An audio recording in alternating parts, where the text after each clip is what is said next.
How you doing, ladies and gents? Ben coming at you again from downtown Powerhouse, Tampa.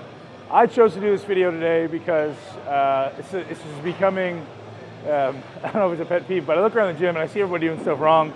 So I just want to offer some advice, a little bit of tip on how to optimally contract your back, how to optimally train your back. We see everybody doing every type of row under the sun and wondering why they're not getting any development in their back. Myself included, for about 10 years, I really didn't know any better, so you can't be blamed. This is the blind leading the blind. We're reading magazines, we're watching the pros who have no idea how to exercise, but are just very genetically blessed. So, how to optimally contract your back. You all know, I've preached it time and time again, the goal of any exercise is to get your muscle contracted, is to get your muscle short. Is it lengthen it, shorten it, lengthen it, shorten it. That's the premise of exercise. So if I'm doing a back movement, as you can see here, I'm sitting in a supported back machine. I'm doing a back movement. What should my movement look like? Ask yourself this. I'm trying to get that muscle as short as possible. What should I be doing? So, the most common thing I see people do is they'll grab this machine and their chest will lean back and they'll pull something like this. Is that a fully shortened back? Well, at some level you are getting some muscles short, but you're changing the angle of tension that the machine is dictated to do. So what you actually want to try to do is force your chest in this direction while you pull your elbows and shoulders in that direction. If you think about that logically, what's going to happen to your back muscles? Chest is going this way, shoulders and back going this way. Back muscles are going to contract. So what I want you guys to think about, whether you're doing a dumbbell row, a barbell row, a supported row, whatever it may be, is you sit up really tall. I always call it a position stand proud. So stand proud, shove your chest forward, retract, pull. So notice I'm not slouching, I'm up tall. My chin is tucked, not forward, not back, just tucked down.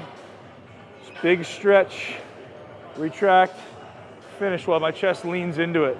I'm literally trying to push my chest forward. And if you guys do that at home, you'll feel a massive difference. Okay, so that's step one. Once you've mastered that, the next thing is, well, you know, a lot of people say, well, I can't really feel my back very, very well. What should I do to optimally feel my back? The premise of intention, which is a premise that I learned in a training certification that will blow your mind. It's called RTS, a resistance training specialist, is the premise of intention. Now that's basically taking tension and placing it where you want to place it. And how do you do that, and how do you apply that to back training? Extremely simple. Nothing changes other than what you're consciously doing in your brain. So the execution stays the same. But if you were to watch me do this from the outside, you can't see what's going on inside my brain. You can see what my body's doing, but you can't see what's going on in my brain. If you could see what's going on in my brain, you would see that I'm trying to consciously pull this way. So I'm actually trying to pull that bar apart.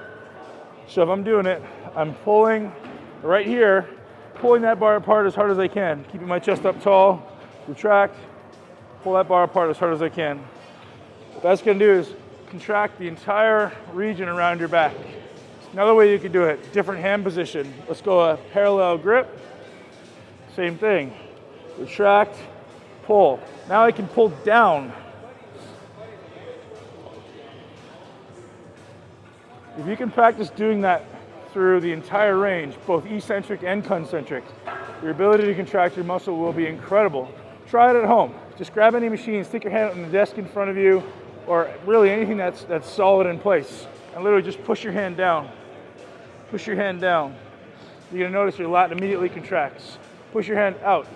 You notice everything across the midline of your back contracts. You're in control of where you place the tension, not where it happens to go arbitrarily because you're doing a back exercise. Bullshit. We can turn this into an exercise that trains something completely different if you place the intention that way. If I were to pull in, it would become a chest exercise. So tension goes where you place it. Feet back out.